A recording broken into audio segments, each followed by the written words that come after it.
Hello, hello, and welcome to the month of May special guest, and that is the lovely Marley Corona has joined us today. You are signing into With Wisdom, Embodying Energy and Embracing Seasons, and I'm Sam, and I'm joined by my co-host. Gabriela. Hi, hello everybody. Happy and delighted to meet you both and see Male after a long, long pause. So welcome, Male. Mm. So Gabby and I got to know Marley a little while ago. How many years ago was it, Marley? I think we were saying it was so long, 5 years or something. 5 years. But honestly, once we were just before we pressed record, when we were chatting, it felt like we were had been seeing each other for a really long time, regularly. There was all that kind of depth of conversations that we had when we were meeting regularly that kind of helped us just instantly connect. So, just briefly, what do you do now, Marley? Well, I've always been a multi-passionate person, so I'm constantly changing gears. But Yeah. So what do you do and who are you now after uh, 5 years? yes, I mean, when we met 5 years ago, I was really into coaching. I still am, but in a slightly different way. Uh, Mm, I still work with men, and particularly with an organization that works a lot with new models of masculinity, things like that. And also, I became very well, since I was a child, I was very passionate about horses. And I am finding ways to work somatically with the help of horses. So mm. it's sort of a horse assisted somatic therapy. So yes, I'll tell you a little bit more about that a little later. But basically, I'm immersing myself into that sort of more in-person work, and especially with the use of nature and horses and connection to the body. So what I'm hearing is this um sort of a, I wouldn't say it's a growth because it's already always been there, but that kind of strengthening of our kind of relationship with everything around us, trees, the landscape, animals, other living things in the world, and a kind of maybe a sense of equality between those. Because what I truly remember very much about you, Marley, was your relationship with your dogs, because you had a number of dogs and they were Yeah, by your side through the times when we did meet very regularly. And it was almost like they were very much equal status with you in your relationship with them. Is that still the same? absolutely. My dog is here by my side. And I've always, since I was a child, I've always been an animal lover, and I always saw animals like my siblings, like Mm.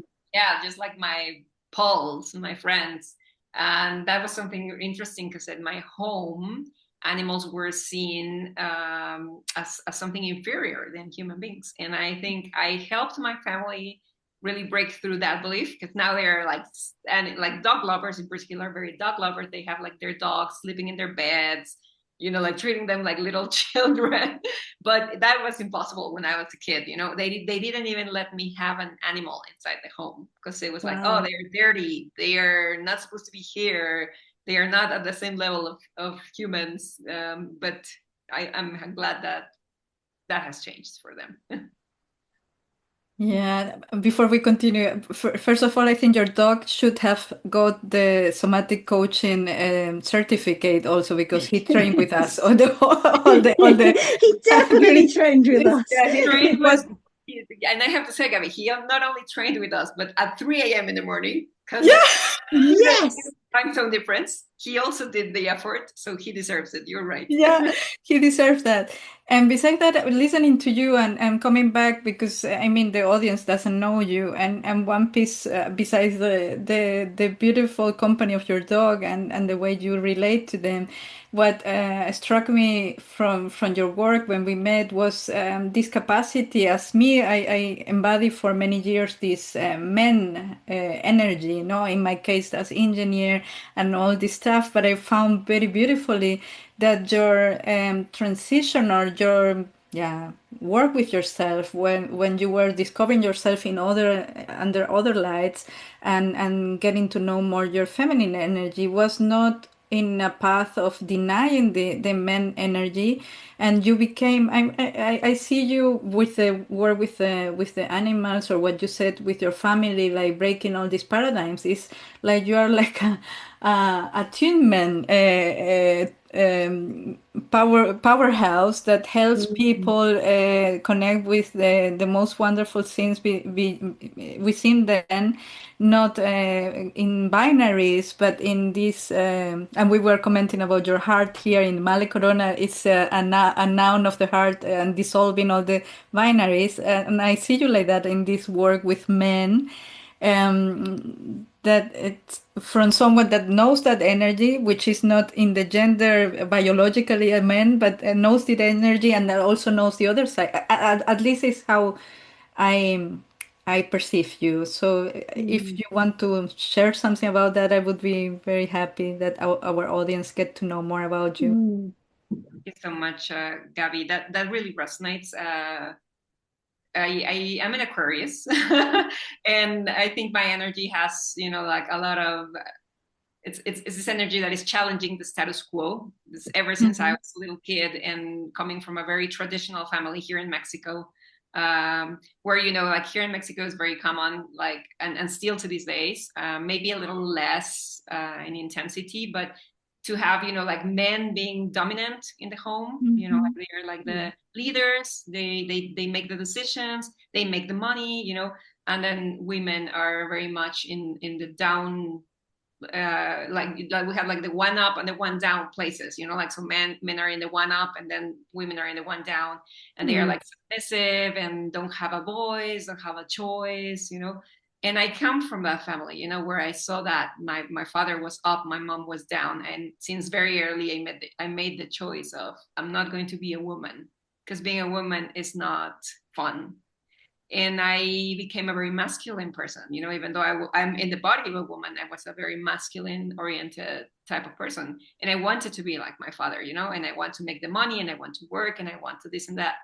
And I also even started demeaning the feminine, in all its manifestations. And when, there came a time in my life before my 30s where I was like very ill, and it's one of those like rock bottom moments in your life where I was with addiction, I was suffering from mental illness, I was like having like a really rock bottom moment in my life, and I figured it out. I was like, if I want to make it to my 30s and even my 40s, I have to change something, and it has to be drastic. And they say when the student is ready, the teacher appears. And what I started receiving as a message was look into your feminine and like sort of like heal that relationship to your feminine. And that was like very confronting for me, because all of my life until that time I had thought feminine is weakness, feminine is unworthy, feminine is whatever but the good thing.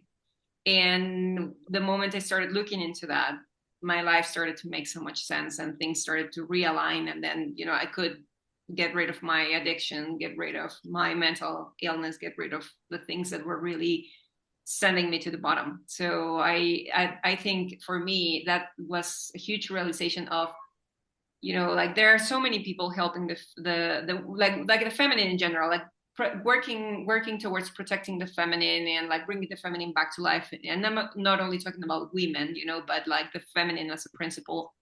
And I question myself, and who's helping, like who's supporting the masculine? Like, okay, there's all of this help and support for the feminine, and I'm so glad because it's really helping me.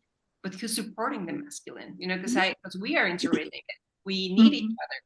And there's, like a feminist. I'm not quite sure if I will pronounce her name right, but it's something along like Germaine Greer, something like that.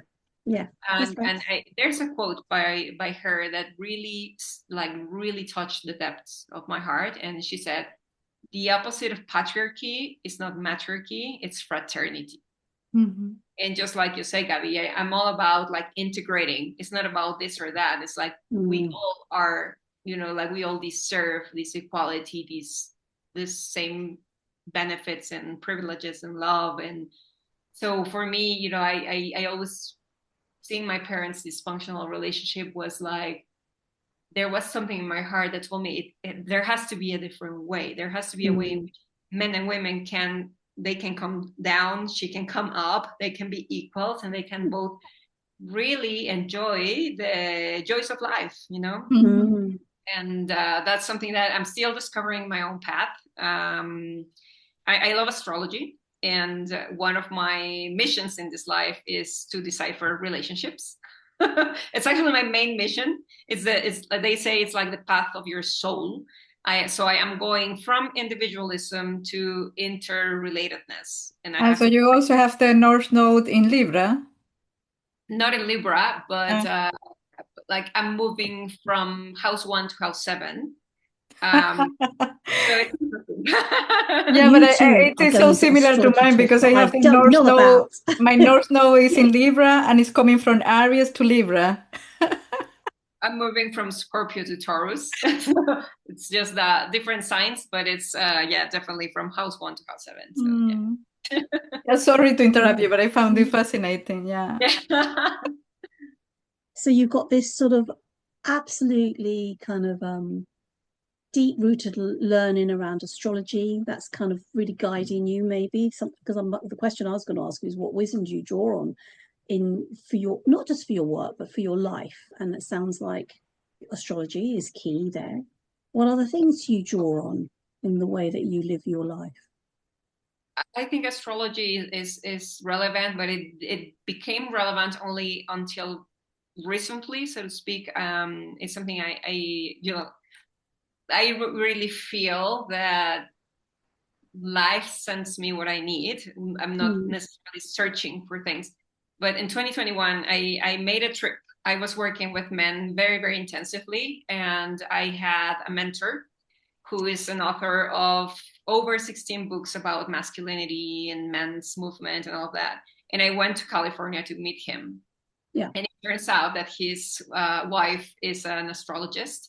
And as a gift, you know, when I went to meet him, she said, I want to gift you a reading of your natal chart. And wow, I was just impressed, you know, like everything she shared was so on point. And I had a first reading when I was 18 years old. And I remember saying, can I swear in this space? By the way, you can swear. Because I remember saying, you know, like, this is crap. I don't believe in any of this. This is a fraud, da, da, da, da, da. But it's so interesting because, you know, when I had this second reading many, many years later, I can't recall how old I was, but I was already in my late 30s when I made this trip. I really thought, wow, I recalled what the first guy told me in the reading, and it was related to this thing about man and, you know, like all these things. And then I was like, wow, that was not crap. It was just that it was not the right timing. I was not, you know, I was still not in that part of my timeline. And I discarded everything. And then it just made so much sense. And when I got the second reading, like everything was so on point. And I think I became so interested that I decided to do an apprenticeship in astrology. I don't consider myself an astrologist, but I think I gathered the knowledge that I needed for my own guidance, you know. So I do read natal charts for people, things like that, but I do it as a service to astrology, not as a job. I only do it when someone asks for, or I feel the desire to gift it. I do this, but not as my job, but definitely. So if you ever want to gift it to me, you know you can. You're open to receive it. I'm definitely open to receive it. Let's do it, Sam, because that's how it happens. You know, it's so beautiful because I told the universe I wanna give back in service. Anytime someone needs it, just let me know. So that's exactly how it happens. It clearly needs to happen.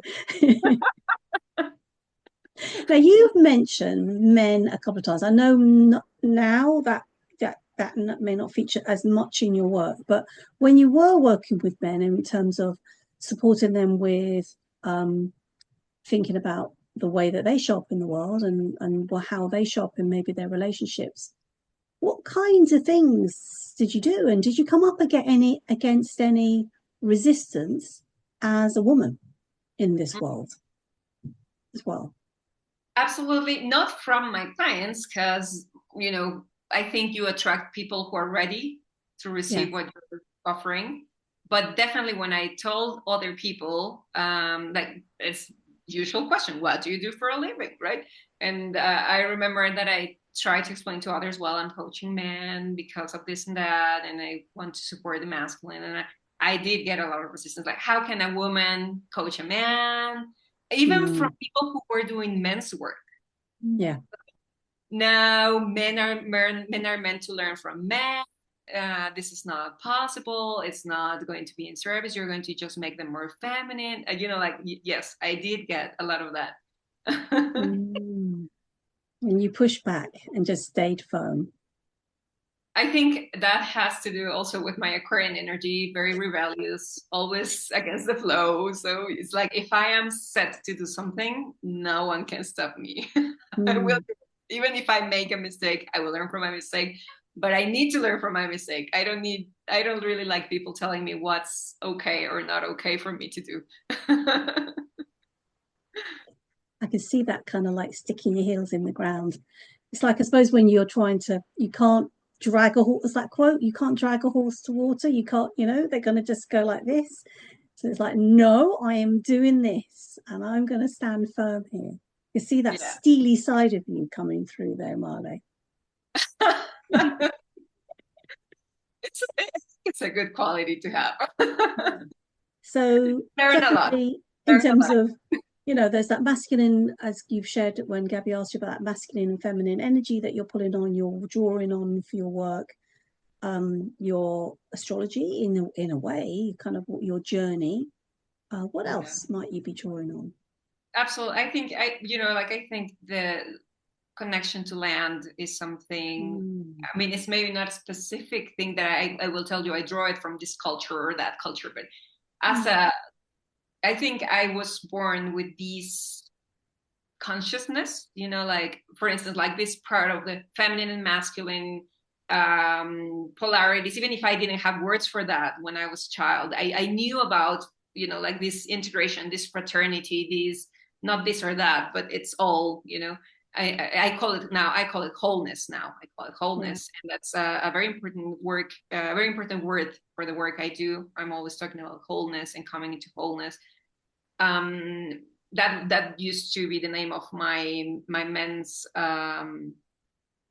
project. It was called Male Wholeness. And I draw a lot on this connection to nature and animals. And, like, I feel it's like connecting to myself doesn't have to be any different to connecting to other human being, connecting to a dog, connecting to the tree. So I really like to encourage that sort of connection to land and to nature with my clients and with the work I do. It's very important. Sounds great. I'm just going to absorb some of the things that you said. Is there anything else you'd like to ask, Gabby? Yeah, I'm curious, since you have been doing, and the organization you work with is, well, it's dear to my heart. I mean, I don't work directly with that, but I always saw that if we want to to come together and to join forces between the feminine and the masculine, we need to really come together and to listen to each other and not like imposing the needs.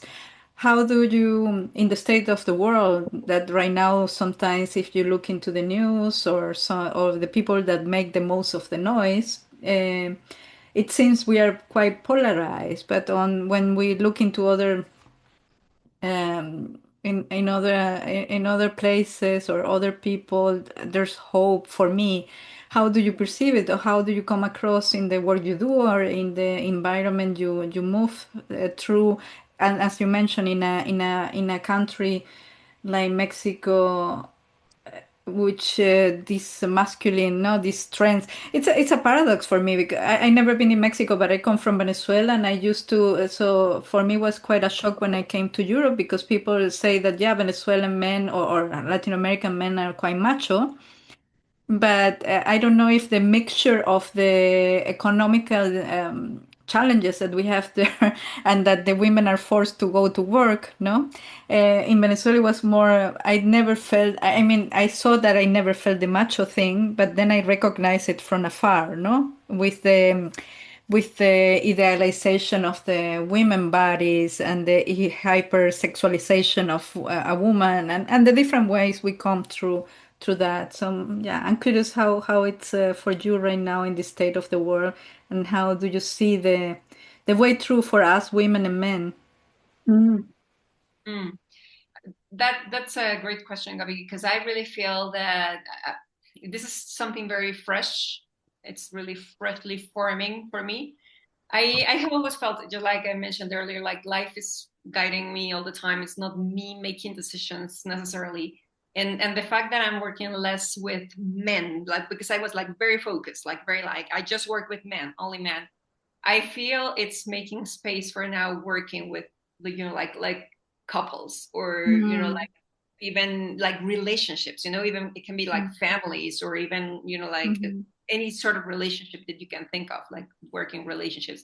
Because something that I think I have been understanding throughout this journey working with men is like the only way you can really learn this interrelatedness is through experiencing it, because I can give you the concepts, we can talk mhm, about like how to listen to another person, like you can be learning skills, but if you are not actually practicing and putting it into practice, it's not going to be I mean, we all talk about the body and somatic work. If it's not embodied, it's not real. You can mhm, like, have all these concepts, and thank God, we have so much access to information. People are learning about attachment wounds, and they're learning about all of these concepts and understanding, oh, that's why my relationship broke up. Oh yeah, this is, these are my tendencies, my patterns. But if you are not in relationship, you cannot heal those things. mhm, And it's Mm. something that therapy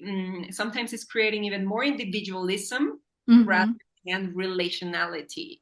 mhm, I feel that what the world mostly needs right now is more, rather than continue empowering people independently, it's more mhm, about empowering relationship. mhm, I mhm, feel that's like the horses are teaching me that. It's so funny because I think this right now, this is like sort of a bridge from what I was doing previously with men to what I will do next, which I am still not very clear, but it's really taking me towards relational intelligence, and I wow, think that's what the world needs.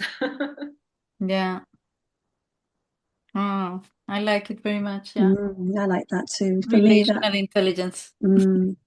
Yeah, I think I mean we make a lot of theories and put a lot of labels of things and pathologize things, and we need to come to each other in the real life, right?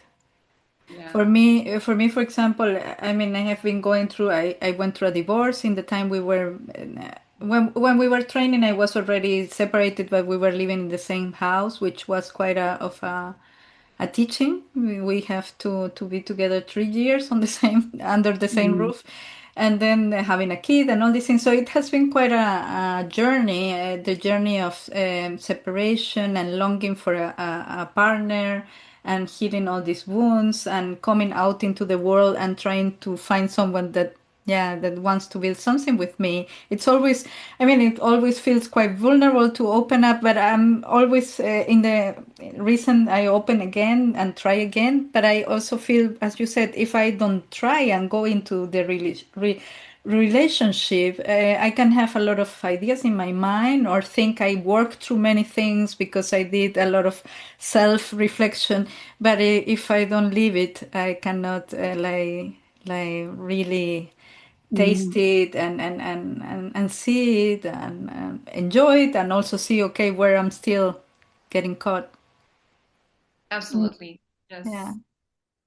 And it's only by the practice and testing it out and trying it out and being brave and being vulnerable, that you are, you could, in any relationship, whether it's a friend's relationship or a lover's relationship, it's finding some common ground.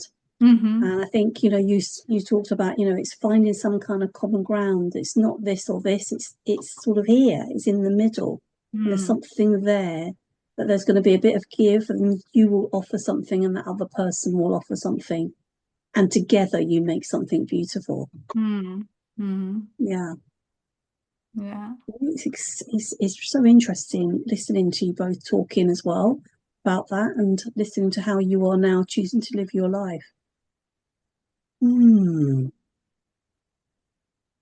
And how the horses came across. I mean, you said that you always like horses, and then you bought a horse, and I remember that. But then how it developed into what you're doing now. That's like a fun story in terms of, I was also, and always relationships have been my weakest point. Like, I feel I figured out so many things, in my life. Okay, I figured out how to be in good health, leave addictions, how to make money, like I figured out many things. But relationships were always like, damn, why I cannot figure this one out?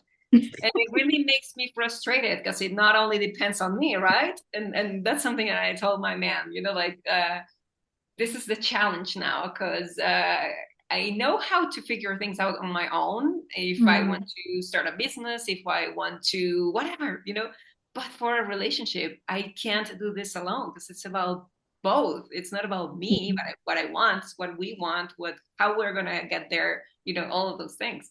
So for me, it was always very frustrating, because I was like so used to the masculine energy of I go and get it.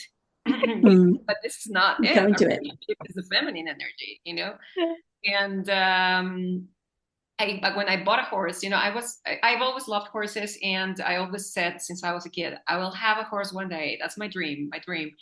And funny enough, I started seeing a lot of tendencies in Australia and like different parts of the world where people were building new relationships with horses, rather than the typical relationship of I ride my horse is my vehicle, or my horse is a tool. But this was more about I create a bond with my horse, and my horse trusts me, and I let my horse say no. And if my horse wants me to ride it, I ride it. But if my horse says no, I don't. And, like a lot of respect and agency for the horse.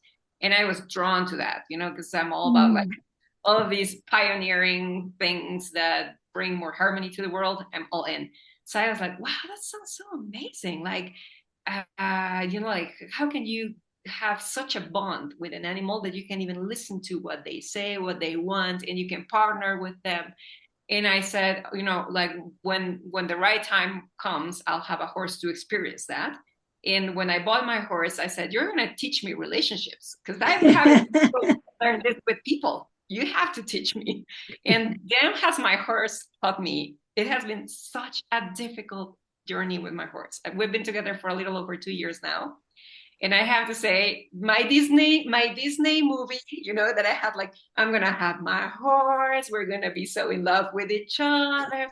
None of that has happened. None of that. What? I don't believe that. You mean that the horse doesn't follow you around like a lovesick horse, not like puppy?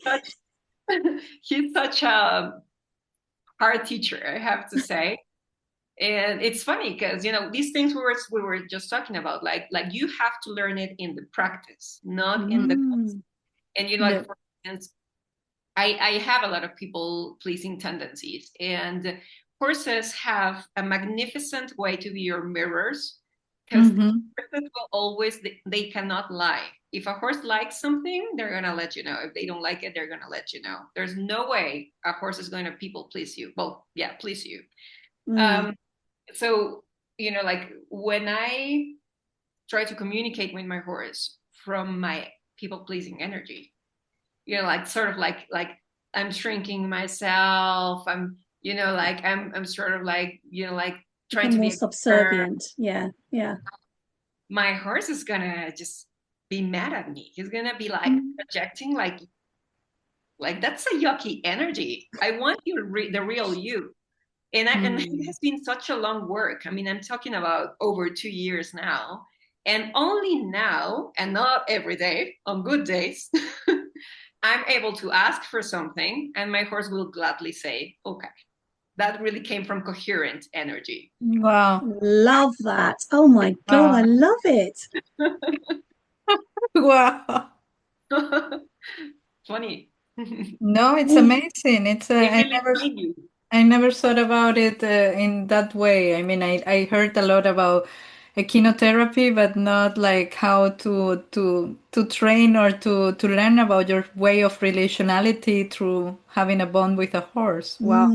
I used to have I mean, for a very short period of time, my father got drunk with some friends and they gifted You him. had a Yeah, but it was a funny story. He was drunk with some friends that had a ranch in Venezuela and they gifted him a horse. Uh, and then it was my birthday, and I mean, it was the time my mother and my father separated and divorced, and it was difficult. And he just came across us. We were walking on the street because my mom didn't allow to see him and all this stuff. And then he said the horse was for me. I don't think it was meant for me, but whatever, no. And I didn't even know it was not. It was a female horse. How do you say in English? A female horse? mare. A A mare. mare, yeah. Yeah, a yegua. So I didn't know the name in Spanish. I didn't know what yegua meant. So I knew caballo, horse. So a mare, I didn't know. And I remember we went. He was driving and said, "Yeah, you come with me to pick it up, pick her up." And I was thinking it was a small animal. I was all the way along because I didn't understand it was a horse or a mare. So I was like, "Yeah, please allow me to bring it here in the on the front." And no way. When I saw it was giant, and she was my best friend. I used to go. I mean, I didn't ride her much, but I used to go because I was a very lonely kid. I was going through very difficult time. My mother was having mental, so she had schizophrenia. My mom and that divorce. It was very difficult. So each time we went into my dad's home. I went to the field where the horses were because there was another neighbor that has horses, but he was really professional, not like my dad. And I used to go and sit there and talked, and she listened so much. She was pretty healing. I call her Joy. At the end, I mean, Brilliant. my dad had to give her up because he was not able, I mean, to take care of a horse properly, no? But she was such a good company. I loved to be with her. She was listening to me. I never felt so listened in my life like with this horse. It's- And was Absolutely. yeah, cool. So there was a loving mother inside to that horse. It yeah. doesn't sound the same with yours, Marley. Sure. He's a harsh teacher. She's a harsh teacher. I Well, I was swear. a little kid. But I understand this is exactly what I needed, you know? Like it's I have to say it has been hard and very heartbreaking in many times, but it's like the most amazing mirror I've ever seen. Oh, I still Oh, have a lot of she's back. sorry, Gabby. you froze a little bit. If you can That's okay. You're say back. that is Oh, the sorry. most amazing mirror that you have ever seen. Yes, I mean it's like really harsh learning, but it's that type of learning that you know it's going to be so worth going through. So I know Mm-hmm. that we still have some lessons to go, I'm sure, but you know it's been worth it. Even though I have to say it's been really hard, but it's been worth it. May I ask, and you're where you're living now, and you shared that you live in you're still living in the city, but you're living in a place which is surrounded by natural beauty. So that's wonderful. Do you have just one horse, or do you have a few horses on your ranch? Yeah, I mean that is like my horse, but here in the ranch we do have there are like 10 other horses Wow. and a baby who just was born last month. Mhm. So 11 horses now. And do you use your horses in your work now? Yes, and that's the interesting thing, you know, like each horse is going to project something different to you. They're going Okay. to let you see something different. there are, you know, like my boyfriend's mare. She's she's the mother of the baby, and she's such a loving, tender horse. You know, like she loves to be rubbed and kissed, and she's so patient. And it's so funny because the opposite, you know, happens with my boyfriend. He's not patient at all. He actually loves Mm. my horse because they are so equal. You know, like they are like, let's just do it. You know, like this kind of intensity. And then I'm like all like I'm a lot more like patient and slower and you know like calmer. And his mare is like really a good reflection of that part of myself. And he has to learn Mm. to be patient, you know, in order to be able to ride her and to be able to communicate with her. So each horse is going to teach you something, you know, especially Mm. when it's your horse. They will teach you what you need. But for instance, in my case, like she's not my mare, but she reflects that tender, soft side of myself. And we Mm. get along so well, so well. Mm. So it's funny. Sometimes he tells me, we should just exchange horses. Like it would make it so easier. But it's not about that. It's about learning the hard way sometimes. Mm. So, so I'm just going to keep asking that. So that work then that you do in terms of relational intelligence. So how does that show up now with the horses? Mm. I think that's you know like that's going to be the next step because right now I feel it's like I'm in this period where I have to experience it myself in Mm-hmm. order to be able to see how to bring it out to others. Right now, it's as how it works. It's only as you know, like almost like a coaching session, Mm-hmm. which is more actually like therapy, to be honest, because we do touch wounds, we do touch like it's gonna be different for each person. You never know what's gonna happen. Um, Mm-hmm. like right now, I'm certifying as a horse assisted therapist in the constellations with horses. Well, Right. So, for instance, I'll tell you something that happened to my facilitator. He shared a video where a woman comes to the one-on-one therapy, let's say, with the horses. All the horses are there, and she says, "I want to. What do you want to work in this session? Just like in a coaching session." Oh, I'm experiencing some strong emotions because my kids are just old now and they just left the home and I'm in this empty home now and I have a lot of time for myself and I don't know what to do with this time and I'm feeling useless because now I don't have anyone to care for. So I want to Yeah. work with this emotion that's coming up. And then like she chose a horse that she felt connected to and suddenly she bursts into tears and like it's not a logical thing. It's just something that the horses choose to show you and you have to choose to receive.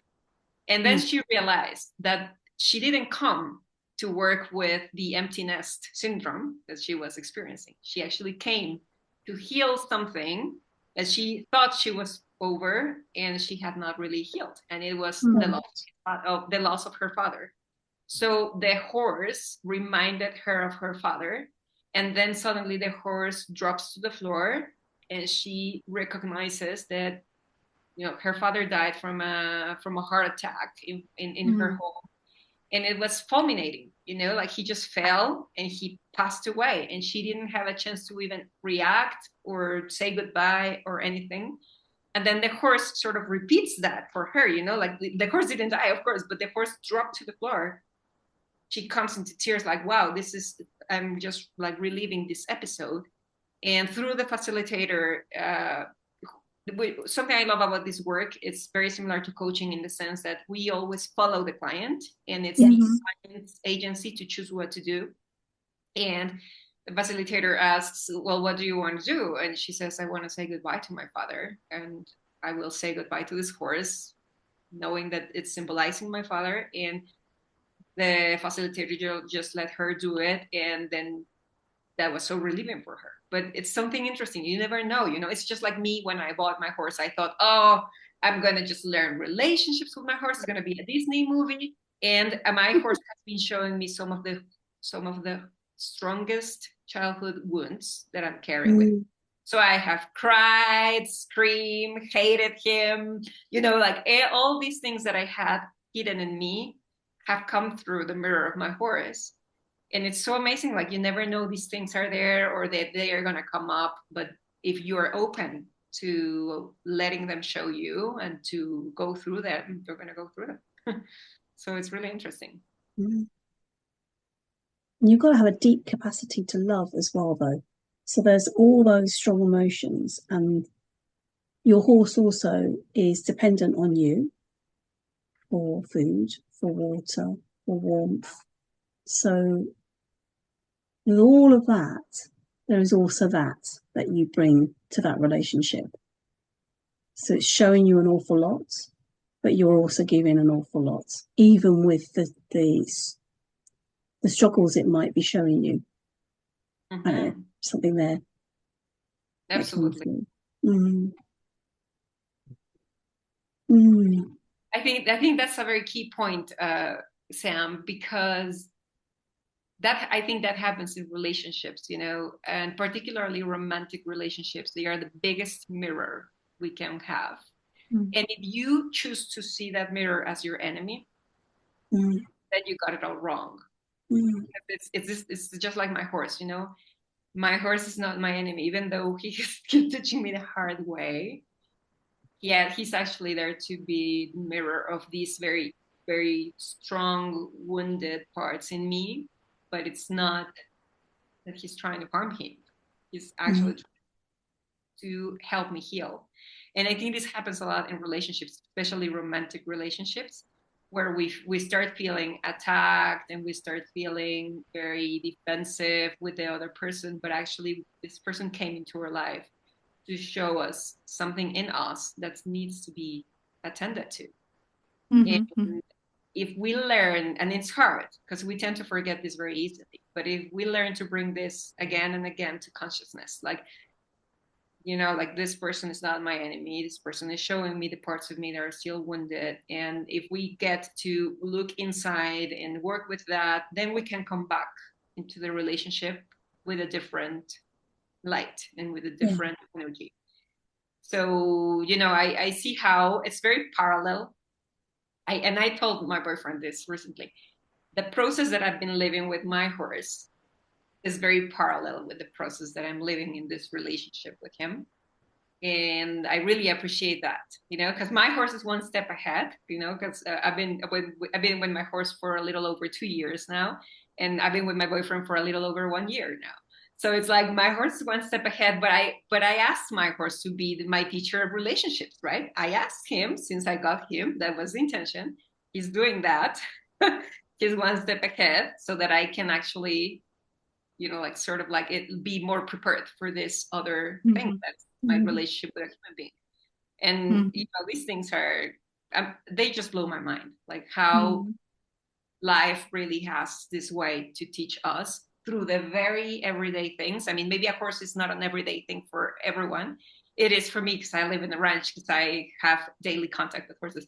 But it can teach you through your pets. It can teach you through the people in the store, through whatever. I mean, life really uses anything that's around you to teach you about you, but you have to be open to learn.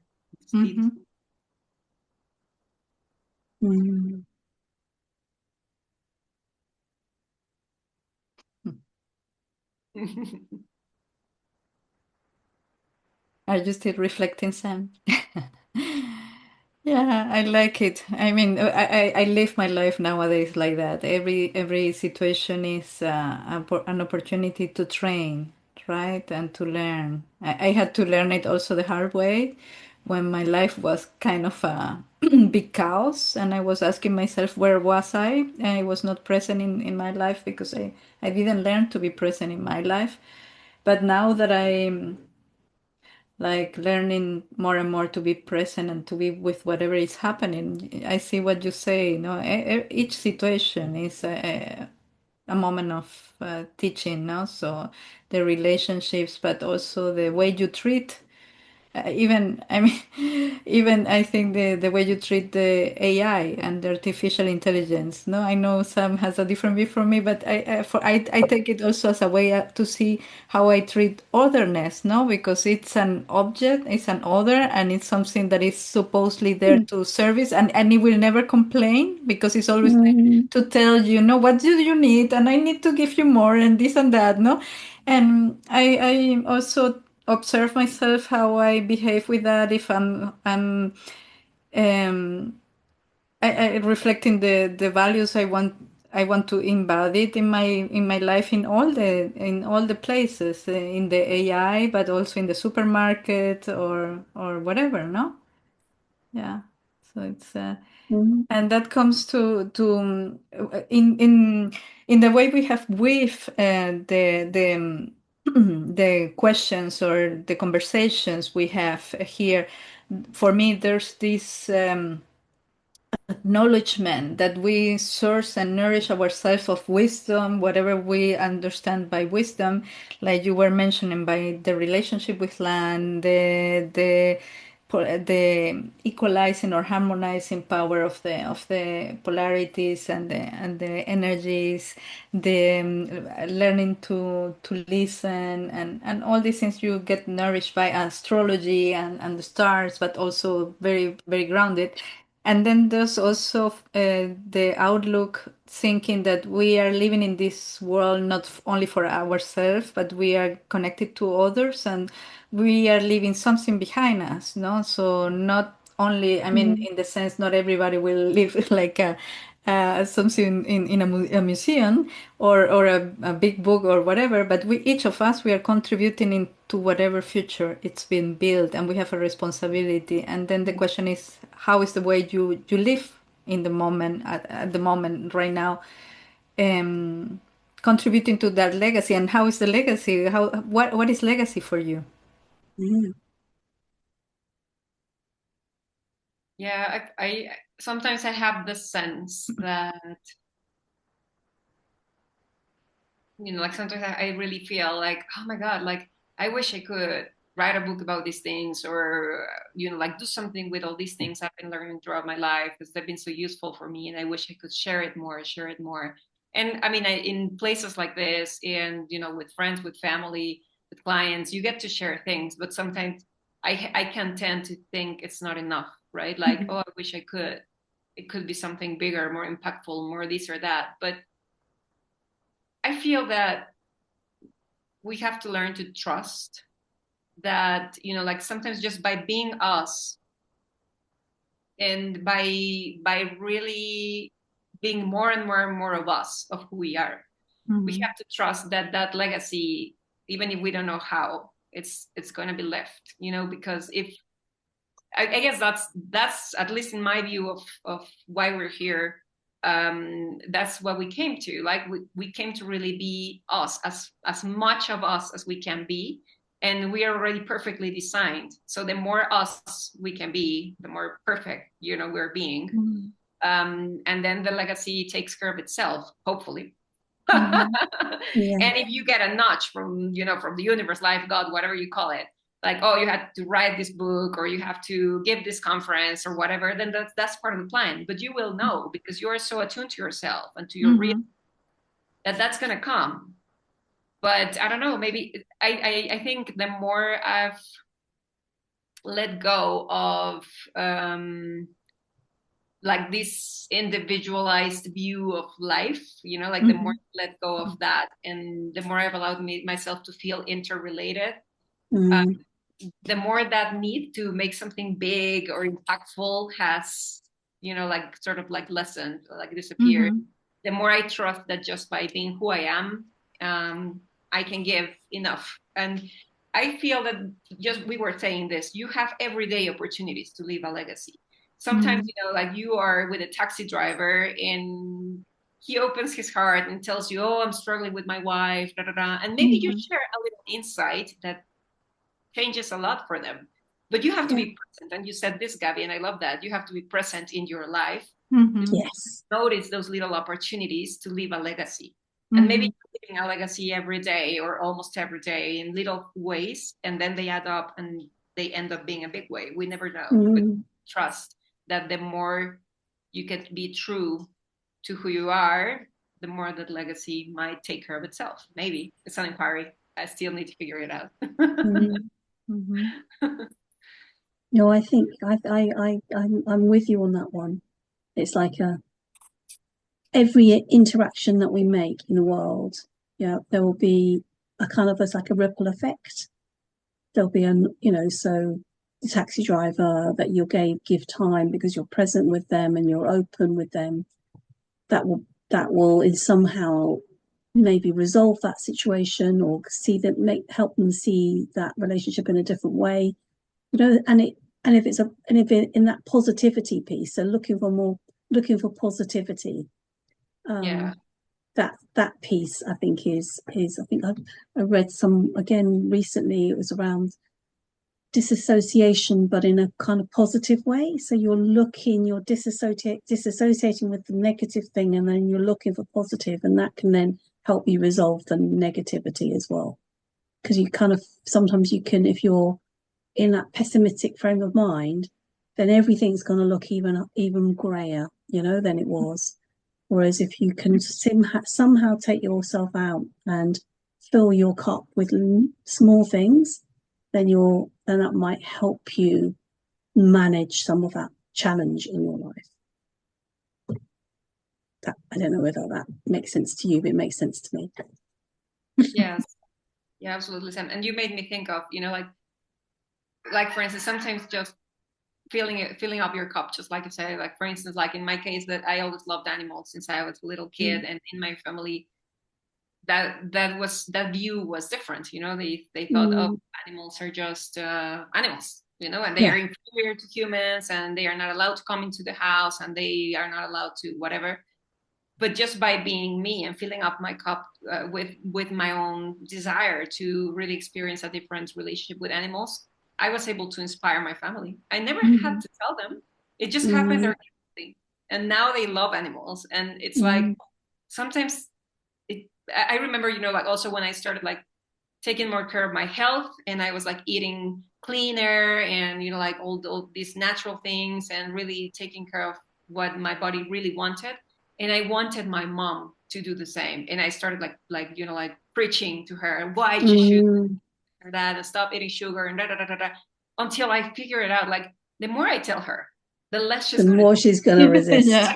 Her books she never even read. Like she never even like open the wrap up of the books. And I said, well, okay, I have to let go. It's not my job to educate my mom. Well, to this day, my mom is taking good care of her health because it was her own desire to do that.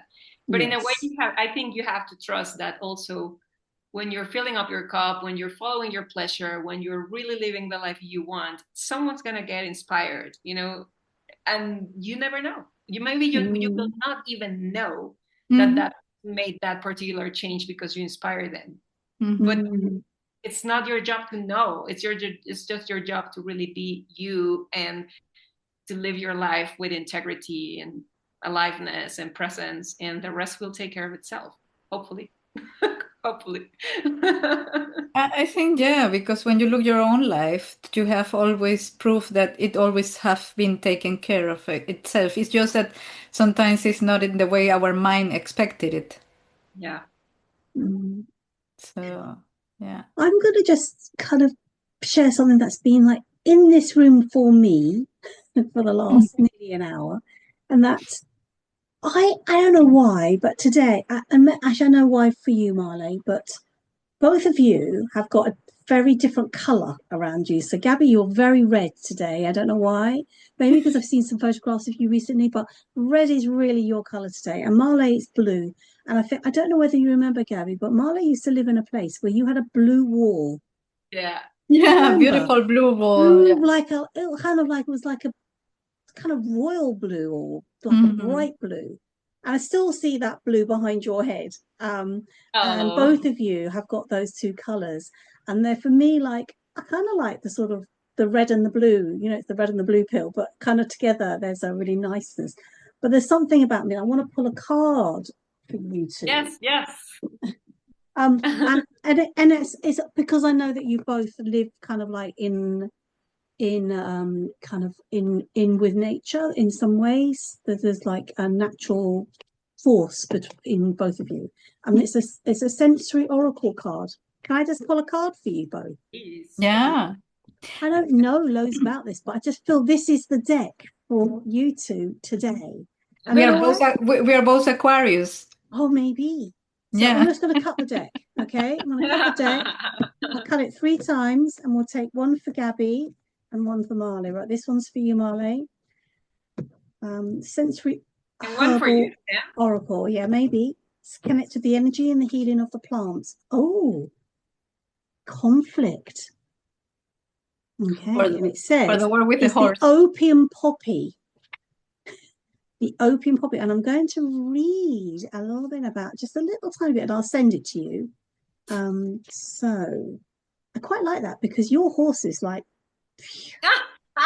yeah, you just back off, woman. Well, there's research that proves that couples who are going to be successful in the long run are not those who don't have conflict, but those who learn how to handle conflict.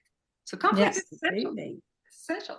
Right. It's so important, yeah, the beautiful opium poppy represents situations where it's necessary to confront issues directly and find solution to problems. Renowned for her pain-relieving, sleep-inducing and hypnotic properties, she helps with conflict resolution, empowering you to find smooth solutions to difficult conversations, often through a combination of inner strength and outer calm.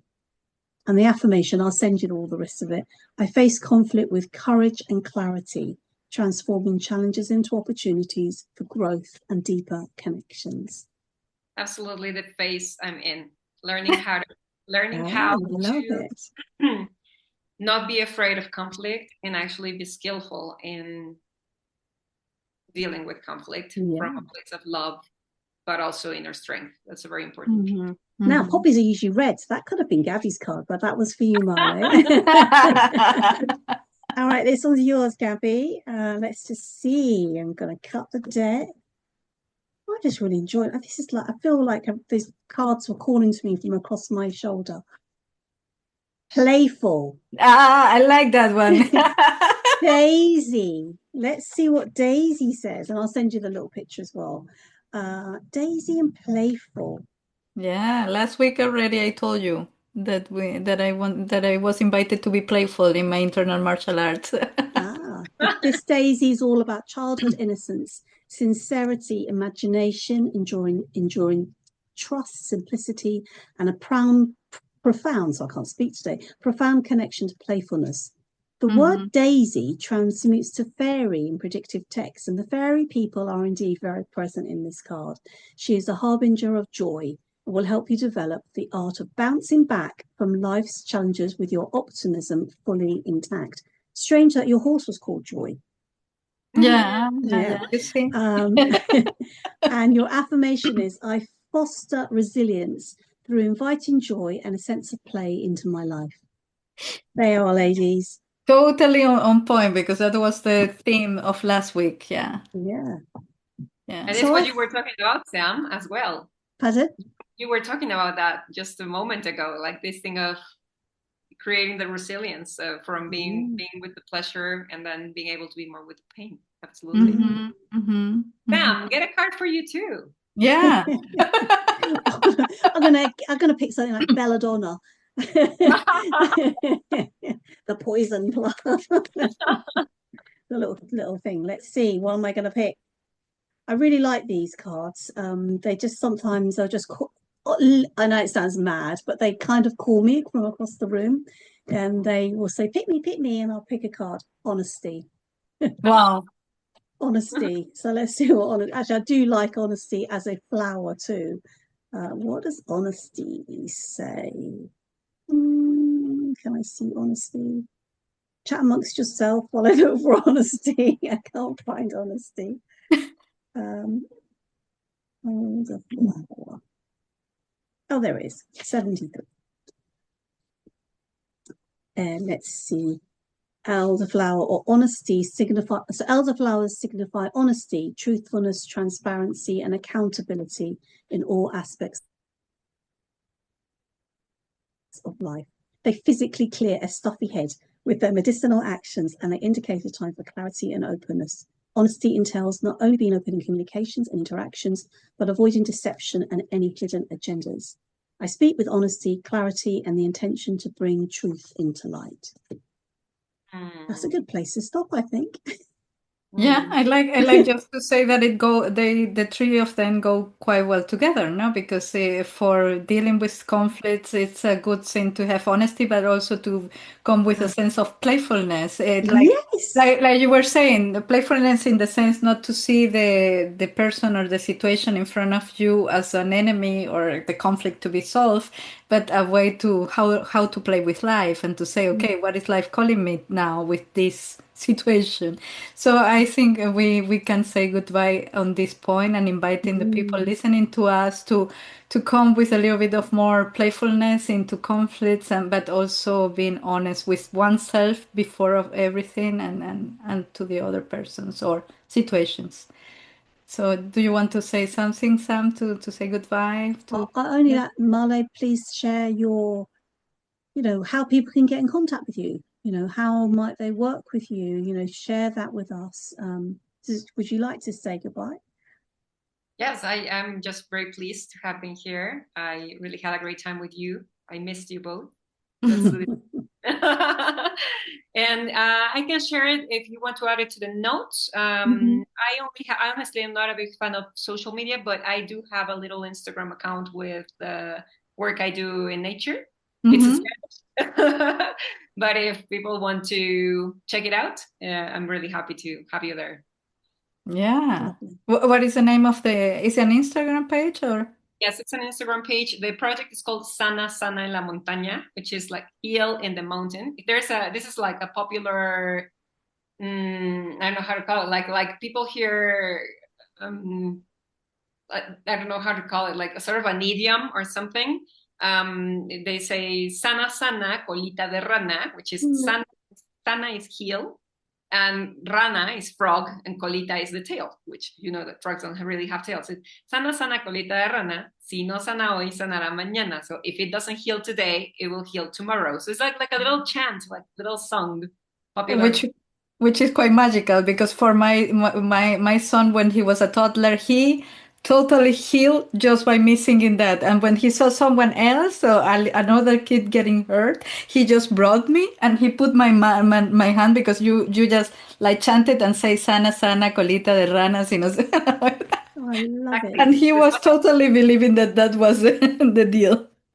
It's a healing chant. So I transformed that into Sana Sana en la Montaña. Montaña is mountain. And we actually are here in the skirts of a beautiful mountain. So it's Sana Sana en la Montaña. So welcome to come to Mexico City, to a place that you would never guess this is Mexico City. This is the only semi-rural place, natural reserve, very protected and beautiful. So you're welcome to come if you want to travel. I do want to travel. I mean, Mexico is the place I dream to go. Since I'm a kid, I love Mexico. I don't know why. Maybe I was Mexican one in another. Never know. Oh. Yeah, who knows? What a joyful chat we've had. I love it. Yeah. But we have to Thank you off. both. So I think we can say goodbye, and thank you very much, Male, for your time and your generosity and the sharing and the joy. And thank you, Sam, also for being here and enabling this space together with me and co-creating. And we say goodbye to everyone listening to us. This was With Wisdom, Embodying Energy, Embracing Seasons. And just leave us a comment or like, share, and subscribe if you haven't done that. And have a look into all our wonderful conversations of With Wisdom. Bye-bye for now. Bye-bye.